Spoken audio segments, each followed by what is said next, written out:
నా తండ్రి ఒక సాధారణ వ్యక్తి, కానీ ఆమాస్ అనే మాస్క్ వేసుకోగానే ఒక మానిస్టర్లా మారిపోతాడు. ఈ స్టేట్మెంట్ ఇచ్చింది ఆమాస్ టెర్రరిస్ట్ గ్రూప్ ఫామ్ అయ్యేలా చేసిన వన్ ఆఫ్ ది ఫౌండర్స్ కొడుకు Masab Hasan Yusuf. On a personal level, he's a loving father. But when he puts the Hamas mask that he cannot exist without, he's a monster, he's something else. 2010లో Masab ఒక బుక్ని publish చేశాడు, the son of ఆమాస్ అని. ఈ బుక్లో అతను ఆమాస్ terrorist group గురించి ఎవ్వరికీ తెలియని భయంకరమైన నిజాలను బయటపెట్టాడు. ఈ ముసాబ్ ఏమంటున్నాడంటే, పాలస్తీన్లో సాధారణ ప్రజలు వాళ్ళ బిడ్డలకు పాలు కొనివ్వడానికి కూడా డబ్బులు లేకపోతే అక్కడే ఉంటున్న ఈ ఆమాస్ వాళ్ళు మాత్రం టెర్రరిస్ట్ అటాకుల కోసం మాత్రం లక్షలు ఖర్చు పెట్టి సొఫిస్టికేటెడ్ టన్నెల్స్ ని, బంకర్స్ ని నిర్మించుకున్నారు. The funds that come to Hamas in Gaza, they're invested in building tunnels, and building military wing rather than bringing milk to the children of Gaza. ఇదంతా అక్కడున్న పాలస్తీన్ ప్రజలకు తెలిసినా కూడా వాళ్ళు స్టిల్ ఇజ్రాయెల్ని ద్వేషిస్తున్నారంటే ఒక్కటే కారణం, బ్రెయిన్ వాష్. ఈ టెర్రరిస్టులు ఆ ప్రజలకు బ్రెయిన్ వాష్ చేసేశారు. మీరు కాశ్మీరీ ఫైల్స్ సినిమాలో ఒక సీన్ చూసే ఉంటారు. అందులో ఒక టెర్రరిస్ట్ ని యాంకర్, మీ లీడర్ చెప్తే మీ అమ్మనైనా చంపేస్తావా అంటే వాడు ఎస్ చంపేస్తా అంటాడు. అది సినిమా సీన్ కాదు, రియల్ సీన్. चाहे वो कोई भी हो, अगर वो कहता है कि अपने सगे भाई को जान से मार डालो, मैं मार देता. अगर वो कहता है अपनी माँ को जान से मार डालो.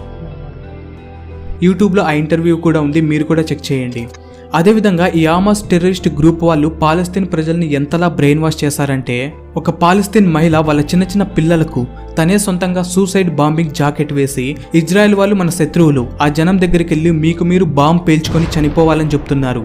ఇలా చేస్తే మీరు స్వర్గానికి వెళ్తారని కూడా చెప్తుంది. I witnessed a woman who sent 5 of her children to die in suicide bombing attacks, one after another.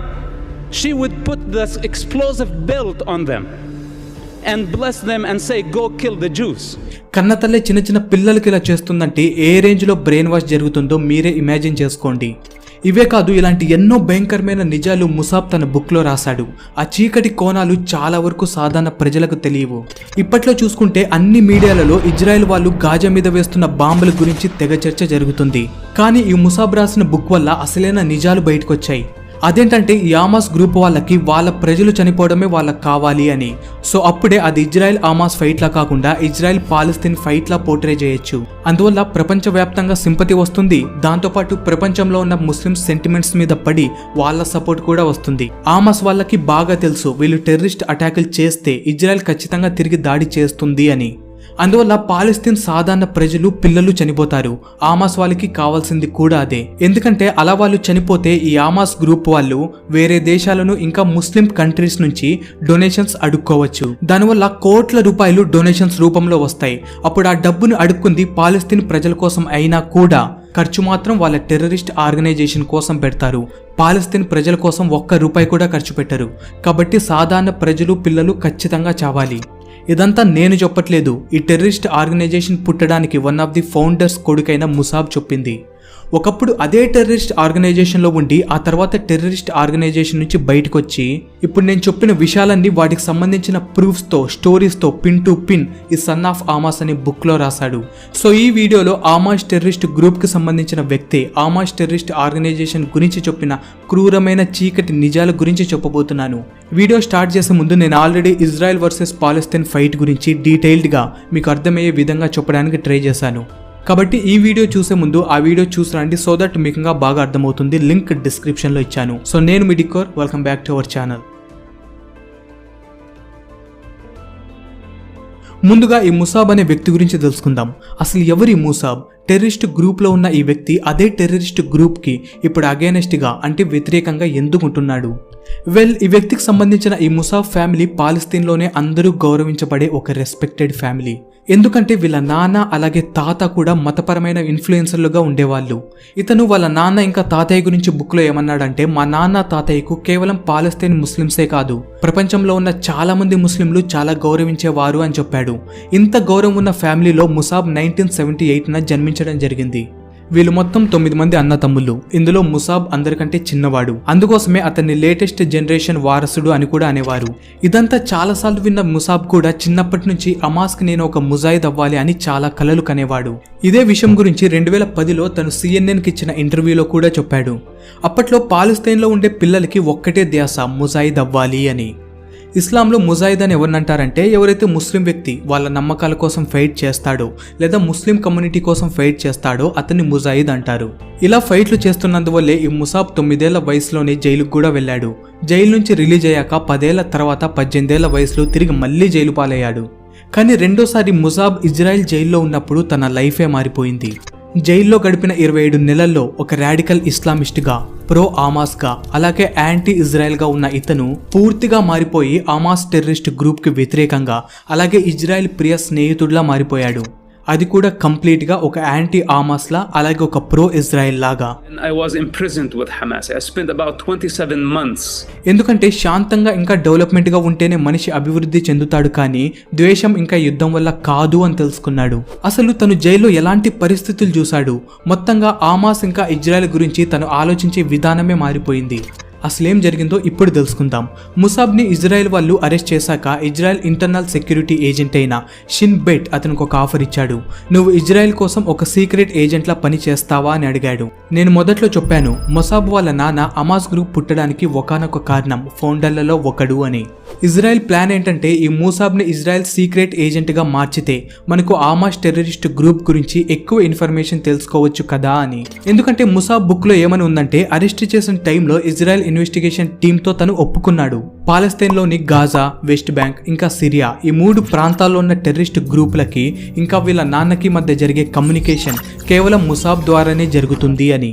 అందువల్లే షిన్బిట్ అతన్ని ఇజ్రాయెల్కి సీక్రెట్ ఏజెంట్లా పని చేస్తావా అని అడిగాడు. ముసాబ్ కూడా తక్కువైనడేమీ కాదు, ఆ ఆఫర్ని పైకి యాక్సెప్ట్ చేస్తున్నట్లు తలూపాడు. కానీ అతని మనసులో ఇంకో ప్లాన్ ఉంది. అదేంటంటే మీ అందరికీ అర్థమై ఉంటుంది, పైకి ఓకే అని చెప్పినా కూడా లోపల ఇజ్రాయెల్ మీద కోపమే ఉంది అని. ఇజ్రాయెల్తో స్నేహంగా ఉంటూ వాళ్ళ స్పైలా యాక్ట్ చేస్తూ వాళ్ళ సీక్రెట్స్ అన్ని తెలుసుకొని హమాస్ గ్రూప్తో దాడి చేయించాలనేది అతని ప్లాన్. అంటే పైకి ఇజ్రాయెల్ స్పైలా ఉండేది, కానీ అతను నిజానికి హమాస్ గ్రూప్ వ్యక్తే. ఇంతలా ఆలోచించే వ్యక్తి ఆ తర్వాత అతని లైఫ్లో జరిగిన 2 సంఘటనలు, అతను శత్రువు అనుకున్న వాళ్ళు మిత్రులయ్యారు, మిత్రులు అనుకున్న వారు అసలు శత్రువులయ్యారు. ముసాబ్ తన బుక్లో ఏమని రాశాడంటే ఈ హమాస్ గ్రూప్ వాళ్ళు వాళ్ళ మనుషులను వాళ్ళే క్రూరంగా హింసించడం నా కంటితో చూశాను అని చెప్పాడు. అలా హింసిస్తుంది కూడా ఆ వ్యక్తులు ఇజ్రాయెల్తో కలిసిపోయారనే ఒక చిన్న డౌట్ రావడం వల్ల అప్పుడే మెల్లగా ఇతనికి ఆలోచన వచ్చింది, హమాస్ లేదా పాలస్తీన్ ప్రజలకి హమాస్ వాళ్ళే శత్రువులు అని. ఎందుకంటే హమాస్ వాళ్ళ జైల్ రూములో హమాస్ ప్రజల అరుపులు భయంకరంగా వినపడేవి. ముసాబ్కి మాత్రం వాళ్ళని ఎందుకు హింసిస్తున్నారు అనే ప్రశ్నకి లాజికల్గా ఎవ్వరూ కూడా సమాధానం చెప్పేవారు కాదు. ఇది ఒక సంఘటన అనుకుంటే ఇతను మారడానికి రెండో సంఘటన వచ్చేసి షిన్బిట్ అతనికిచ్చిన మొదటి అసైన్మెంట్. షిన్బిట్ అతనికి మా ఇజ్రాయెల్ తరపున ఒక గూఢచారులా ఉండు, నిన్ను వదిలేస్తాం, ఇది మంచి కోసమే అని ఆఫర్ ఇచ్చాడు. ముసాబ్ లోపల ఇంటెన్షన్ వేరున్నా బయటికి మాత్రం యాక్సెప్ట్ చేశాడు. యాక్సెప్ట్ చేసినందుకు గాను అతన్ని జైలు నుండి రిలీజ్ చేశారు. రిలీజ్ చేశాక ఈ షిన్బిట్ ముసాబ్కి ఇచ్చిన మొదటి అసైన్మెంట్ ఏంటో తెలుసా? తన చదువును పూర్తి చేయమని చెప్పడం. 1996లో ముసాబ్ అరెస్ట్ అయినప్పుడు అతని వయసు కేవలం 18 సంవత్సరాలే. జైలు పాలైన కారణంగా అతని చదువు మధ్యలోనే ఆగిపోయింది. అందుకే చదువు పూర్తి చేసుకో అని చెప్పాడు. అందువల్ల ముసాబ్కి చదువుకునే అవకాశం మళ్ళీ దక్కింది. ఒక్కసారి ఇమాజిన్ చేసుకోండి, మీ శత్రువులలో అతి ముఖ్యమైన వ్యక్తి మీకు పట్టుబడితే మీరు ఏ రేంజ్ టార్చర్ అయినా చేసి ఎంతో కొంత నిజాన్ని బయటకు లాగుతారు. ఈ ముసాబ్ హమాస్ గ్రూప్ని నిర్మించిన వన్ ఆఫ్ ది ఫౌండర్స్ కొడుకులలో ఒకడు. అలాగే వాళ్ళతో తనకున్న కనెక్షన్స్ అన్నీ నిజమే అని ఇజ్రాయెల్ ఆఫీసర్స్ కూడా ఇతనే చెప్పాడు. కానీ ఆ ఇజ్రాయెల్ ఆఫీసర్లు మాత్రం ఇతన్ని ఎలాంటి టార్చర్ చేయలేదు. అది అతను వాళ్ళు చెప్పిన పని చేస్తావా అని అడక్క ముందు, అడిగిన తర్వాత కూడా. ఆ తర్వాత ముసాబ్ వాళ్ళ కోసం పని చేస్తా అని ఒప్పుకున్నాడు. ఇజ్రాయెల్ వాళ్ళు వాడు నిజంగా పని చేస్తాడా లేదా మనకేమన్నా ప్లాన్ చేస్తున్నాడా ఇవన్నీ ఆలోచించలేదు. జస్ట్ ముసాబ్ని రిలీజ్ చేసేసి మేము చెప్పిన పని చేసే ముందు నువ్వు నీ చదువుని పూర్తి చేసుకో అని చెప్పారు. ఇదంతా చూసిన ముసాబ్కి ఏమీ అర్థం కాలేదు. చిన్నప్పటి నుంచి ఎంతో క్రూరులు, ఇంకా మా శత్రువులు అనుకుంటున్న ఇజ్రాయెల్ వాళ్ళు అసలు అలా లేరు. వాళ్ళంటూ ఒక ప్రాపర్ ఆర్డర్ ఫాలో అవుతున్నారు సిస్టమేటిక్గా. కానీ వాళ్ళ మనుషులు మాత్రం, అంటే హమాస్ వాళ్ళు జస్ట్ బ్రెయిన్ వాష్ చేసి మనుషులను వాళ్ళకు అనుగుణంగా ఉపయోగించుకోవడం, లేకుంటే క్రూరంగా హింసించడం చేస్తున్నారు. దెబ్బకి ముసాబ్ జీవితంలో చూసిన ఈ 2 సంఘటనలకి అంతా అర్థమైపోయింది. సో అప్పటి నుంచి ముసాబ్ తనకి రియలైజ్ అయ్యేలా చేసిన షిన్బిట్ వైపే నించున్నాడు. వాళ్ళిద్దరి ఫ్రెండ్షిప్ అదే విధంగా 10 ఏళ్ల వరకు సాగింది. తన చిన్నతనం అలాగే ఈ 10 ఏళ్ల జర్నీనే ముసాబ్ డాక్యుమెంటరీగా తీసుకున్నాడు. ఆ డాక్యుమెంటరీనే తిరిగి సన్ ఆఫ్ హమాస్ అనే బుక్లా రిలీజ్ చేయడం జరిగింది. మీకు అసలు ఆ బుక్ గురించి తెలీదు, బట్ ఈ వీడియో వల్ల ఇంట్రెస్ట్ ఉంది చదవడానికి అని అనుకుంటే ఖచ్చితంగా ఆ బుక్ చదవండి. ఆ బుక్ PDF కావాలనుకుంటే ఇన్స్టాగ్రామ్లో నాకు పింక్ చేయండి, ఐ విల్ ప్రొవైడ్. ఎందుకు ఇంట్రెస్ట్ ఉన్న వాళ్ళని ఖచ్చితంగా చదవమంటున్నానంటే ఈ బుక్లో రివీల్ చేసిన ఆమాస్ గ్రూప్ నిజ స్వరూపాన్ని మీరు ఏ సోషల్ మీడియాలో కానీ మైన్ స్ట్రీమ్ మీడియాలో కూడా చూసుండరు. ఈ బుక్లో రియల్ సిచ్యువేషన్స్ని, ప్రూఫ్స్ని అన్నీ కూడా పిన్ టు పిన్ యాడ్ చేసి ఆమాస్ గ్రూప్ నిజ స్వరూపాన్ని బయటపెట్టాడు. అన్నింటికంటే ముందు ఈ ఆమాస్ గ్రూప్ వాళ్ళ అతి క్రూరమైన స్ట్రాటజీస్ గురించి తెలుసుకుందాం. ఆమాస్ వాళ్ళకి వాళ్ళ జనం చనిపోవడమే ముఖ్యంగా కావాలి. మూసాబ్ రీసెంట్గా ఇచ్చిన ఇంటర్వ్యూలో కూడా క్లియర్గా చెప్పాడు.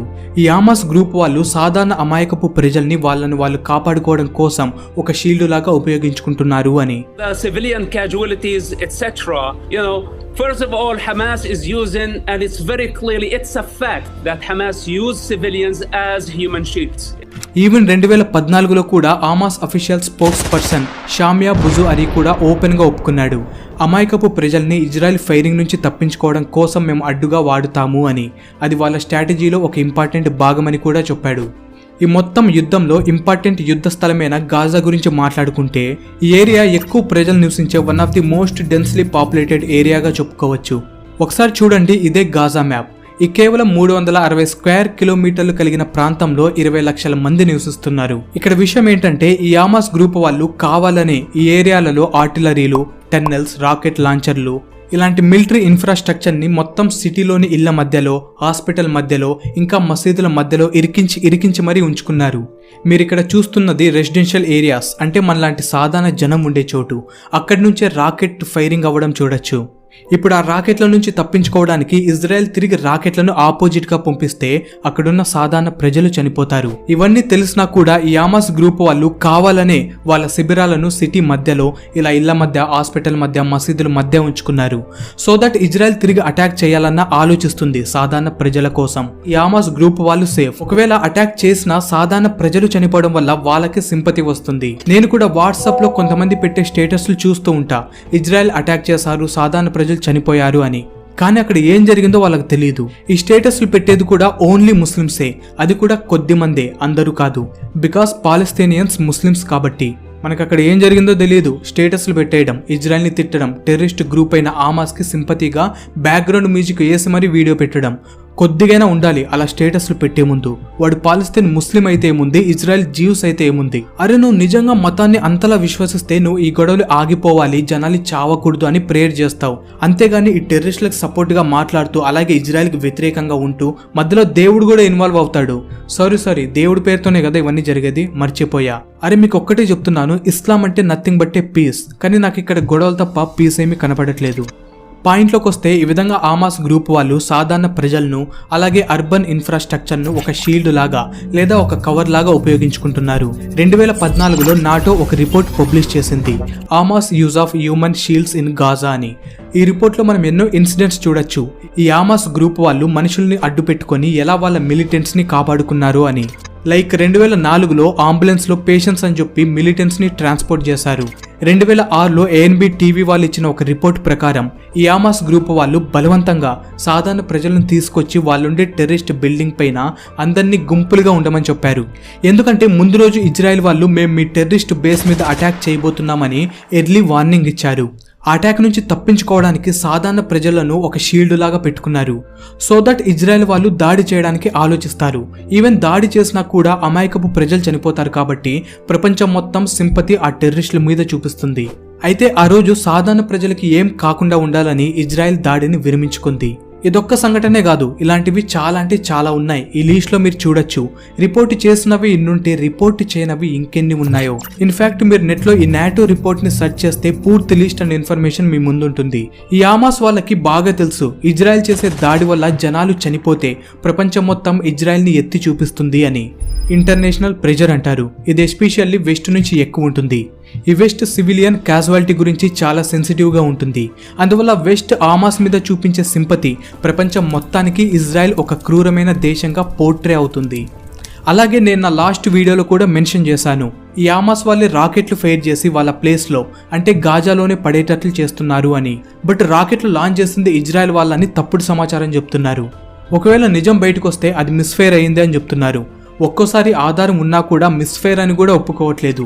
1-2 రాకెట్లు ఫైర్ అయ్యాయంటే మిస్ఫైర్ అనుకోవచ్చు. ఇప్పటిదాకా మొత్తం 550 రాకెట్ లాంచర్లను వాళ్ళ మీద వాళ్ళే వేసుకున్నారు. అవి వేసింది ఇజ్రాయెల్ వాళ్ళు అని చెప్పి సింపతి గెయిన్ చేసుకున్నారు. అలాగే గాజాలో ఉన్న షీఫా హాస్పిటల్ బ్లూ ప్రింట్ ఒకసారి చూడండి, మీకు క్లియర్ గా అర్థమవుతుంది ఎలా ఈ హమాస్ టెర్రరిస్టులు పిరికి వాళ్ళలా ఒక హాస్పిటల్ కింద వాళ్ళ బంకర్స్ ని టన్నెల్స్ ని నిర్మించుకున్నారు. ఇంకా ఘోరమైన విషయం ఏంటంటే ఈ హమాస్ వాళ్ళు సాధారణ ప్రజలని ఎక్కడైతే ఫైట్ జరుగుతుందో అక్కడ కావాలనే ఉంచుతున్నారు. అక్టోబర్ 7వ తేదీన ఫైట్ మొదలైన తర్వాత ఇజ్రాయెల్ వాళ్ళు గాజాలోని ఈ ప్రాంతాల్లో ఉన్న వారిని టెంపరీగా నార్త్ గాజా నుండి సౌత్ గాజాకు వెళ్ళిపోండి అని ఎవాక్యుయేట్ అడ్వైజరీ ఇచ్చింది. పాలస్తీన్ సాధారణ ప్రజలకి ఏం కాకుండా ఉండాలని, ఎందుకంటే ఆ ఏరియాలలో పూర్తిగా క్లీనింగ్ కండక్ట్ చేయబోతున్నారు. ఎకనామిక్ టైమ్స్ లో వచ్చిన కథనం ప్రకారం ఈ హమాస్ టెర్రరిస్టులు పాలస్తీన్ ప్రజలని సురక్షిత ప్రాంతాలకు వెళ్లకుండా అడ్డుకొని మీరు ఎక్కడికి వెళ్లేది లేదు, ఇక్కడే ఉండాలి అని చెప్పారు. ఎందుకంటే ఈ సాధారణ ప్రజలు యుద్ధం జరిగే ప్లేస్ లో ఉండకుంటే ఈ టెర్రరిస్టు వాళ్లకు వాళ్ళు చేసే అరాచకాలు కవర్ చేసుకునే దారే ఉండదు.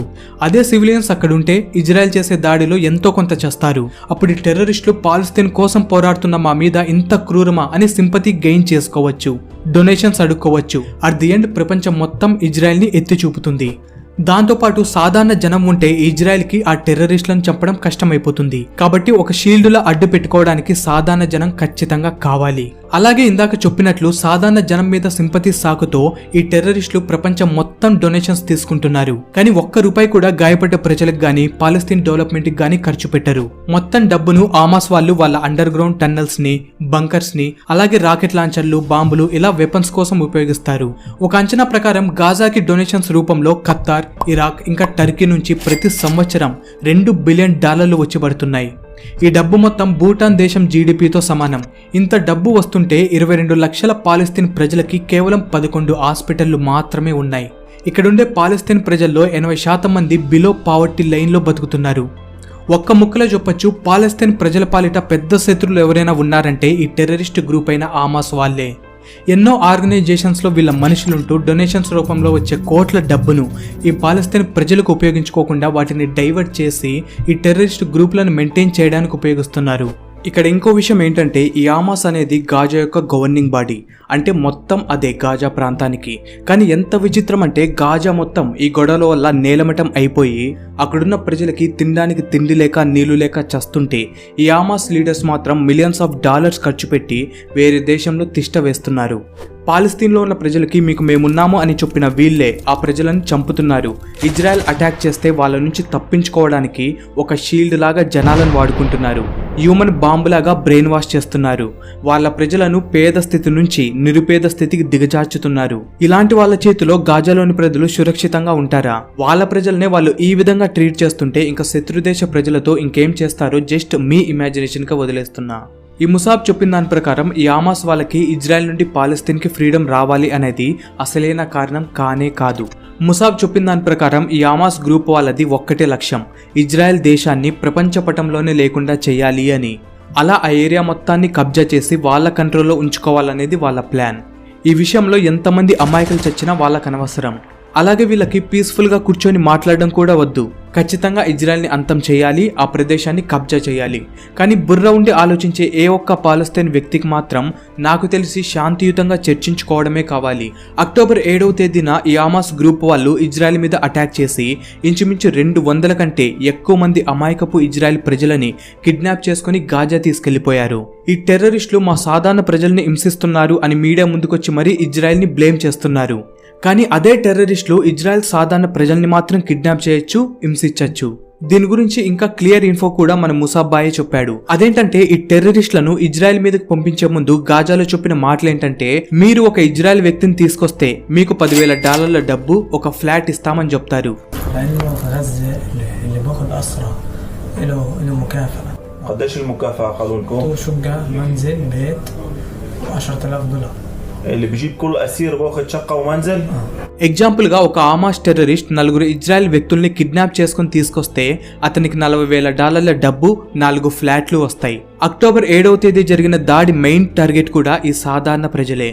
ఇజ్రాయెల్ డిఫెన్స్ ఫోర్స్ వాళ్ళు అక్టోబర్ 26వ తేదీన వాళ్ళ అఫీషియల్ ఇన్స్టాగ్రామ్ అకౌంట్లో వాళ్లకు పట్టుబడ్డ హమాస్ టెర్రరిస్టుల దగ్గర కొన్ని అప్డేట్స్ ఉన్నట్లు కనుగొన్నారు. అందులో ఇజ్రాయెల్ ప్రజల్ని ఎలా కిడ్నాప్ చేయాలి, ఆ తర్వాత వాళ్ళని ఏం చేయాలి అనేది స్టెప్ బై స్టెప్ గా పూర్తిగా మాన్యువల్లో ఒక 8 స్టెప్పులు రాసి ఉన్నాయి. ఆ మాన్యువల్ ప్రకారం మొదటి స్టెప్ లో కిడ్నాప్ చేసిన ఇజ్రాయెల్ వాళ్ళను వేరు గ్రూపుల్లాగా డివైడ్ చేయాలి. రెండో స్టెప్ లో హోస్టేజెస్ అందరి కాళ్ళు చేతులు కట్టేయాలి. కిడ్నాప్ అయిన వాళ్ళలో ఎవరైనా బలంగా కనిపిస్తే వాళ్ళను చంపేయాలి. మూడో స్టెప్ లో ఆ కిడ్నాప్ అయిన వాళ్ళని అడ్డు పెట్టుకొని ఒక షీల్డ్ లా ఎలా తప్పించుకోవాలి అని రాసుంది. లైక్ సడన్ గా ఇజ్రాయెల్ వాళ్ళు అక్కడికొస్తే ఈ కిడ్నాప్ చేసిన వాళ్ళని అడ్డుగా పెట్టుకొని ఎలా బతికి బయటపడాలి అని. నాలుగో స్టెప్ లో ఫుడ్ సప్లైస్ ని క్యాప్చర్ చేయడం. ఐదో స్టెప్ లో అక్కడున్న ఇళ్లకు ప్రాపర్టీస్ కి నిప్పు పెట్టి సర్వనాశనం చేయడం. 6 ఇంకా 7వ స్టెప్ లో కమ్యూనికేటెడ్ రిలేటెడ్, ఇందులో లైవ్ బ్రాడ్కాస్ట్ గురించి ఇన్స్ట్రక్షన్స్ ఇవ్వడం జరిగింది. ఇంకా లాస్ట్ స్టెప్ గురించి మాట్లాడుకుంటే నెగోషియేషన్స్ లో మాత్రం ఈ టెర్రరిస్టులు అసలు ఇన్వాల్వ్ అవ్వకుండా ఉండాలి అని ఉంది. ఈ 8 ఇన్స్ట్రక్షన్స్ ఫాలో అవుతూ హమాస్ గ్రూప్ వాళ్ళు 200 కంటే ఎక్కువ ఇజ్రాయెల్ ప్రజలను కిడ్నాప్ చేసి గాజా తీసుకెళ్లిపోయారు. ఇప్పుడు చివరకు ఈ బుక్ యొక్క ఇంపార్టెంట్ విషయం, ఈ బుక్ రాసిన ముసాబ్ ఏమంటున్నాడంటే, పాలస్తీనియన్లు అలాగే ఈ టెర్రరిస్ట్ గ్రూప్ హమాస్ వాళ్ళు ఇజ్రాయెల్ తో గొడవ పడుతున్నది వేరు కారణాల్లో చూడాలి కానీ రెండు ఒకటే కాదు అని చెప్తున్నాడు. ఈ హమాస్ వాళ్ళకి అసలు పాలస్తీన్ వాళ్ళకి అసలు సంబంధమే లేదు, పాలస్తీన్ ప్రజలు పోరాటం వేరు అని చెప్తున్నాడు. 2007లో కూడా హమాస్ గ్రూప్ ని పాలస్తీన్ వాళ్ళు ఎలక్షన్స్ లో గెలిపించి ఎందుకు పవర్ ఇచ్చారంటే వాళ్ళ లైఫ్ ఇంకా బాగుంటుందనే నమ్మకంతో ఇచ్చారు. మనం ఎలా రాజకీయ నాయకులకు ఛాన్స్ ఇస్తామో అలాగా సాధారణ ప్రజలు ఏం కోరుకుంటారు? యుద్ధాలు గొడవలు కాదు, ఒక మంచి పీస్ఫుల్ లైఫ్ జీవించడానికి అలాగే ఎదగడానికి. కానీ అక్కడ పాలస్తీన్ ప్రజల బతుకులు చాలా ఘోరమైపోయాయి. ఈ హమాస్ గ్రూప్ కింద పనికి రాకుండా పోయాయి వాళ్ళ బతుకులు. నిజానికి చెప్పాలంటే ఇజ్రాయెల్ ఇంకా పాలస్తీన్ అథారిటీ మధ్య చర్చ జరిగి మొత్తం మిడిల్ ఈస్ట్ పీస్ఫుల్ గా అయిపోయేది. కానీ ఈ హమాస్ టెర్రరిస్ట్ వాళ్ళు టెర్రరిస్ట్ అటాకులు చేసి మొత్తం సర్వనాశనం చేశారు. వీళ్ళకసలు మిడిల్ ఈస్ట్ శాంతంగా ఉండాలనే లేదు. ఈ టెర్రరిస్టులు ఎంతవరకు బతికి ఉంటారో అంతవరకు అక్కడ రక్తం ఏరులై పారాల్సిందే. కానీ వీటన్నిటి మధ్య నలిగిపోతున్నది సాధారణ జనం. అలాగే ఈ గొడవల వల్ల ఇంపాక్ట్ గాజాలోని ప్రజల మీదే కాదు, మన ఇండియా మీద కూడా పడనుంది. దానికి కారణం డబుల్ స్టాండర్డ్ లో ఉన్న ఇస్లామిక్ దేశాలు. అది ఎలాగో నెక్స్ట్ వీడియోలో కవర్ చేయబోతున్నాను. ఈ వీడియో గురించి మీరేమనుకున్నారో ఖచ్చితంగా కామెంట్ చేయండి. నెక్స్ట్ వీడియోలో మళ్ళీ కలుద్దాం.